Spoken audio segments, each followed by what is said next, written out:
Chapter 1. The Lost Treasure, 1,500 words. The art room at Northwood High was Marco's sanctuary. It smelled of turpentine, clay, and possibility. For Marco Silva, a junior with a quiet voice and anxious brown eyes, it was the one place where the noisy, overwhelming world faded into the background, leaving only the smooth glide of charcoal on paper. He was an observer, not a participant. While his classmates joked and planned their weekends, Marco would sit in the back corner, his sketchbook open, capturing the way the light fell on a still life arrangement or the quick dynamic shape of a bird on the windowsill. His sketchbook was an extension of his soul, a place where he could express everything he couldn't say out loud. It was a battered, leather-bound thing, held together by a sturdy elastic band. And within its pages, hidden amongst landscapes and practice sketches, was his most secret work, a series of portraits, all of the same subject, Levi Mitchell. Levi was everything Marco was not. The star of the school's soccer team, Levi moved through the halls with an easy, confident grace. He had a laugh that could be heard across the cafeteria, warm and infectious. He was kind, always stopping to help a freshman pick up dropped books or giving a friendly high five in the hallway. And to Marco, he was utterly captivating. Marco's portraits of Levi were done with a tenderness and detail that bordered on reverence. There was one of him concentrating fiercely during a math test, his brow furrowed. Another of him laughing on the soccer field, his head thrown back in pure joy. Marco had drawn him from memory, from stolen glances, from a distance that felt both safe and painful. One Tuesday, after art class, Marco was in a rush. His mother was picking him up early for a dentist appointment. He shoved his supplies into his backpack, the sketchbook on top, and dashed out. In his hurry, weaving through the crowded hallway, the sketchbook slipped from his bag and landed with a soft thud on the linoleum floor. He didn't notice it was gone until he was in the car, and by then it was too late. Levi Mitchell, heading to soccer practice, almost tripped over the book. He bent down and picked it up. It was clearly well used. There was no name on the cover. Curiosity piqued. He flicked it open, expecting maybe class notes or doodles. His breath caught in his throat. The first page was a stunningly detailed drawing of the old oak tree on the school lawn. The next few were sketches of a sleeping dog, a bustling city street, a pair of hands. The talent was undeniable. But then he turned the page again and saw his own face staring back at him. It was him, but not as he ever saw himself in the mirror. This version of him was noble, thoughtful, handsome, in a way that felt deeper than just physicality. The shading was soft, the lines sure. He turned another page, another drawing of himself, and another. His heart began to pound. Someone was watching him this closely. Someone saw him like this? He felt a strange mix of invasion and flattery. Who could it be? He flipped through the book more frantically, looking for a clue. On the last page, tucked into the corner in small, neat handwriting, were the initials. M.S. Levi's mind raced. M.S. He knew an Mia Schultz, a Mark Stevens, but neither were, in his art class. Then it hit him. The quiet boy who always sat in the back of art class, who never said a word. Marco Silva Levi stood frozen in the hallway, the sketchbook feeling suddenly heavy and significant in his hands. He should just return it. But how? What would he even say? "Hey, I found your book full of drawings of me?" He made a decision. He tucked the sketchbook into his own duffel bag and headed to practice, his mind whirling far more than his feet ever would on the soccer field. Chapter 2. The Unspoken Question, 1,500 words. The next day, Marco was sick with panic. He'd torn his room apart, his backpack, retraced his steps mentally 100 times. The sketchbook was gone. The thought of anyone finding it, especially Levi, made him feel physically ill. He considered every terrible outcome, the laughter, The pointing, the humiliation. He walked into art class with his head down, his stomach in knots. He couldn't focus, his new blank sketchbook feeling like an accusation. Levi watched him from across the room. He saw the paleness of Marco's face, the nervous way he kept his head down. He saw the anxiety rolling off him in waves. This wasn't a joke or a creepy obsession. This was something fragile and real. Levi felt a surprising surge of protectiveness. He waited until the class was busy, everyone absorbed in their projects. He walked over to Marco's table, his heart hammering almost as hard as he imagined Marco's was. "Hey," Levi said, his voice softer than usual. Marco flinched, looking up with wide, terrified eyes. He saw Levi and immediately looked down again, his shoulders hunching as if waiting for a blow. Levi placed the lost sketchbook gently on the table next to Marco's elbow. "I think you dropped this yesterday?" Marco stared at the book as if it were a snake. His face went from pale to deep red in seconds. He couldn't speak, couldn't move. This was it. The end. But Levi didn't laugh. He didn't call his friends over. He just stood there, his presence strangely calm. "The drawings are really incredible, Marco. Seriously. You're unbelievably talented." Marco finally chanced a glance up. There was no mockery in Levi's blue eyes. Only sincerity and maybe a hint of curiosity. I'm sorry," Marco whispered, his voice barely audible. I didn't mean to." "Don't be sorry," Levi interrupted gently. "It's flattering. I guess I was wondering why. I mean, we've never even talked. What could he say? Because you're beautiful and kind, and I think about you all the time?" The word stuck in his throat. Seeing his struggle, Levi backtracked. "You don't have to explain. It's cool, really." He gave a small, awkward smile. "Maybe you could, draw me sometime. When I'm actually posing. Might be easier than from across the field." He was joking, trying to lighten the mood, but Marco's eyes widened. You wouldn't mind?" Levi was taken aback. He'd expected fear, denial, embarrassment, not a genuine question. No, I wouldn't mind." An idea, reckless and entirely unlike him, popped into Levi's head. "I've got a free period after lunch. I usually just hang out in the library, if you wanted to." "No pressure." Marco just nodded, still looking shell-shocked. True to his word, Levi was in the library during his free period, pretending to read a sports magazine. He wasn't sure if Marco would show up. Part of him hoped he wouldn't. The whole situation was incredibly awkward. But at 1:15 p.m., Marco Silva appeared at the entrance of the quiet study area, clutching his sketchbook like a shield. He looked around nervously before spotting Levi and shuffling over. "Hi," Marco breathed.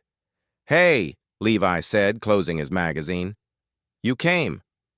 "Yeah." An awkward silence descended. "So, how does this work?" Levi asked. "You can just sit, read, be normal. Try to ignore me," Marco said, his confidence growing slightly when talking about his process. Levi nodded, reopening his magazine. He tried to act natural, but he was hyper-aware of Marco's presence, of the soft sound of charcoal moving across paper. He'd sneak glances. Marco's entire demeanor changed when he drew. The anxiety melted away, replaced by a look of intense, peaceful focus. He was in his element. After about 20 minutes, Marco softly said, "Okay, I'm done for today." Levi looked up. "Can I see?" Hesitantly, Marco turned the sketchbook around. It was a simple, quick study, but it was undeniably him. It captured the way he slouched in the chair, the concentration in his eyes as he read, the set of his jaw. It was real. "Whoa," Levi said, genuinely impressed. That's really cool." A small, shy smile touched Marco's lips. It was the first time Levi had ever seen him smile. It transformed his entire face. "Thanks." Marco said. "Thank you," Levi replied, and he meant it. Chapter 3. The Unexpected Friendship. 1,500 words. Their library sessions became a weekly ritual. Levi found himself looking forward to them.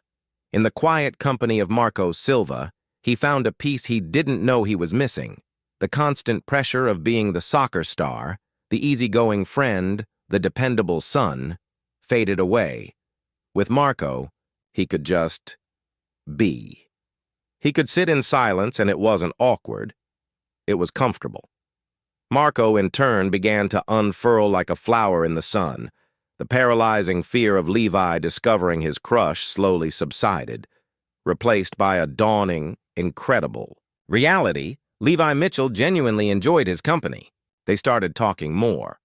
Levi learned about Marco's large, loud Portuguese family, who loved him fiercely but didn't understand his quietness or his art. "They think it's a nice hobby," Marco confessed one day. "They want me to be an engineer, something stable."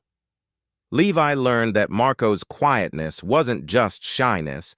It was because he often felt like his words came out wrong, while his drawings always said exactly what he meant. Marco learned that Levi wasn't just the perfect jock. He learned that Levi worried about his grades, that he secretly loved cheesy romantic comedies, that he felt a lot of pressure to get a sports scholarship because his family couldn't afford college otherwise. They were two boys from different worlds, finding common ground in a quiet library corner. One day, Levi was venting about a huge history project. "I just don't get it. It's on Renaissance art, and I can't tell a Michelangelo from from anyone else." Marco's eyes lit up. "I can help with that," he said softly. "I love Renaissance art." So, their sessions evolved. Marco would draw, and Levi would work on his history project, with Marco patiently explaining techniques and artists. Levi listened, fascinated not just by the information, but by the passion in Marco's voice when he talked about something he loved. Levi started to see the world differently. He started noticing the way the light hit the buildings downtown, the expressions on people's faces, the beauty in everyday details Marco would have noticed. He was seeing through Marco's eyes. He also started to feel something else. A warmth in his chest whenever Marco smiled, a desire to make him laugh, a protective urge when he saw Marco looking anxious in the hall. He'd started waving when he saw him, and the look of surprised pleasure on Marco's face every time made Levi's day. He didn't label these feelings. He just knew he liked being around Marco Silva. The change didn't go unnoticed. Levi's soccer friends started ribbing him. "Who's the art nerd, Levi?" one of them joked in the locker room. "Yeah, you getting cultured for us?" Another laughed. Levi shrugged it off, but he felt a flicker of annoyance. "He's cool. He's helping me with history." "Whatever, man. Just don't start wearing a beret." The comments were lighthearted, but they planted a seed of doubt in Levi's mind. What was this? Why was he spending so much time with a boy he'd never noticed before? A boy who, he was starting to realize, he might have feelings for. It was confusing. He'd always dated girls. He'd never questioned it. This was new territory, and it scared him. The next time they met in the library, Levi was quiet, distracted. "Everything okay?" Marco asked, his perceptive eyes noticing the change. "Yeah, fine," Levi said, forcing a smile. "Just tired from practice." He wasn't fine. He was wrestling with a question he didn't know how to ask, feelings he didn't know how to name. And for the first time, the silence between them felt heavy with things unsaid. Chapter 4. The Honest Canvas, 1,500 words. Levi started to pull away. He canceled their next 2 library sessions, citing extra practice and group projects. Marco felt the shift immediately. The old anxiety came rushing back. Had he done something wrong? Had Levi finally decided this was weird and gotten bored with him?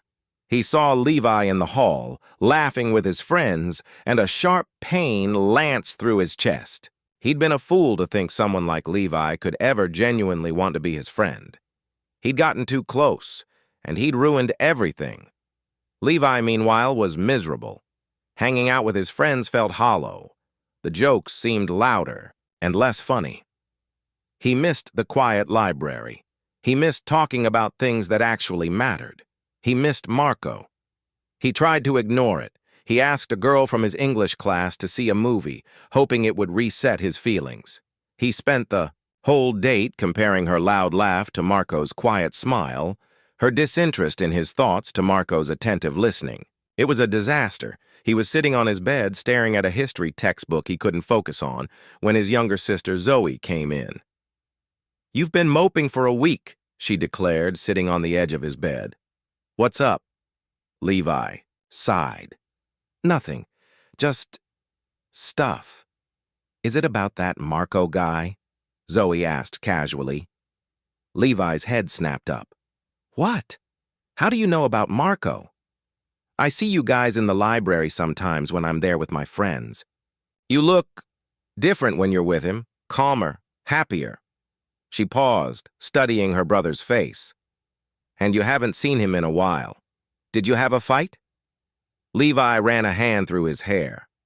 "No, not a fight. I don't know what's going on, Zoe. It's confusing." Zoe, wise beyond her 14 years, nodded. "Do you like him?" The question, spoken so simply by his little sister, shattered his confusion. He looked at her, his defenses down.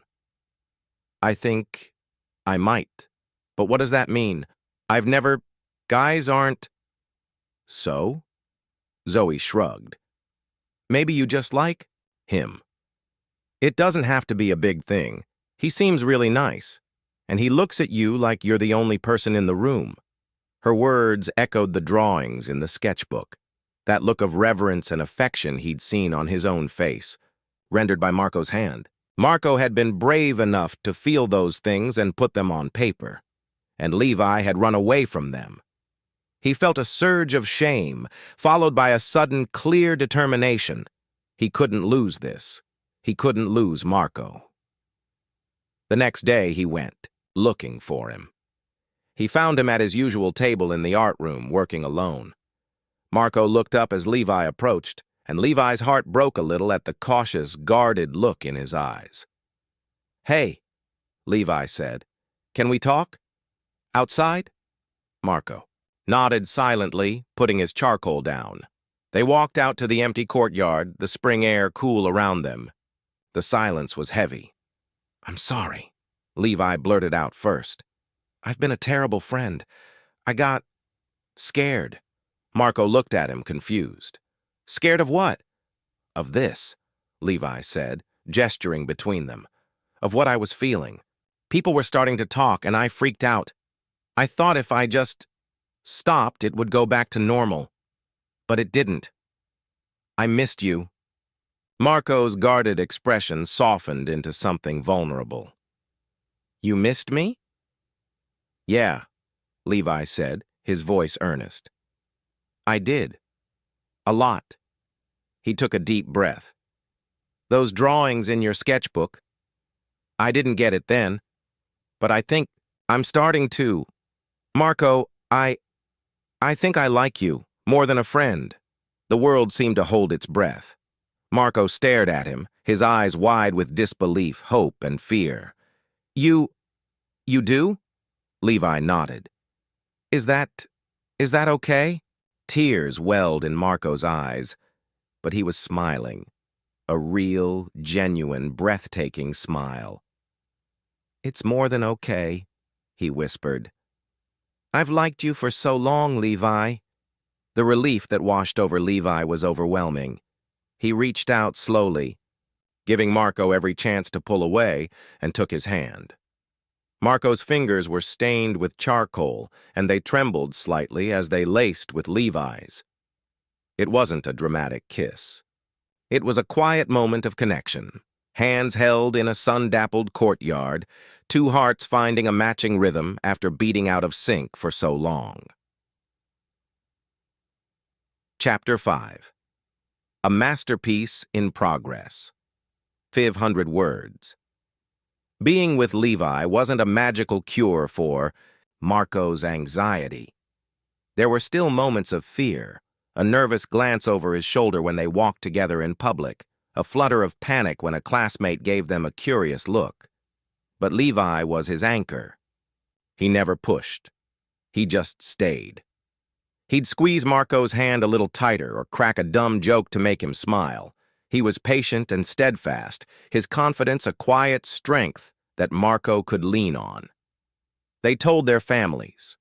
Marco's was confused at first, his father especially struggling. But seeing his son truly happy for the first time, seeing the way Levi respected and clearly adored him, slowly melted his reservations. Levi's family, after an initial period of surprised adjustment, were simply happy that he was happy. Zoe, of course, declared herself the official #1 fan of their relationship. They didn't make a big announcement at school. They just were. They ate lunch together sometimes. Levi would sit in the art room while Marco worked. They studied together. Slowly, the whispers faded. Their friendship, their relationship, just became another part of the school's landscape. For their 1-month anniversary, Marco gave Levi a gift. It was a new sketchbook. "Open it," Marco said softly. Levi did. On the first page was a drawing of the two of them. They were sitting on the library couch, shoulders touching, each reading a book. The detail was incredible, but more than that, it captured a feeling. It was a scene of perfect, quiet contentment.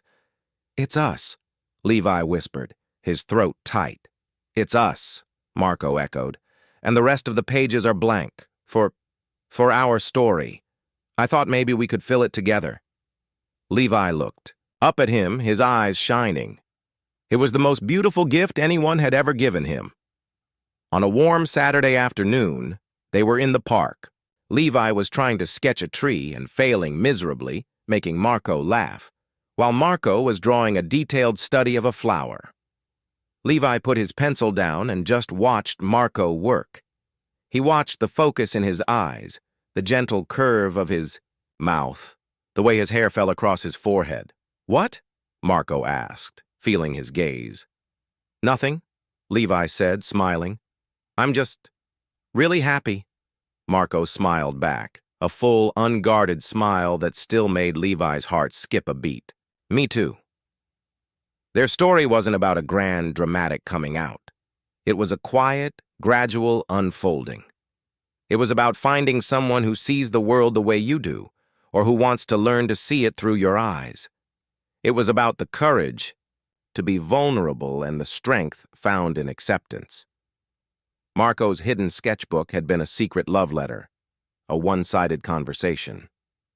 Now, their lives together were the real masterpiece, a work in progress, filled with light and shadow, drawn not in charcoal, but in shared moments, quiet understanding, and a love that had started with a single, honest line and was now creating a beautiful picture together.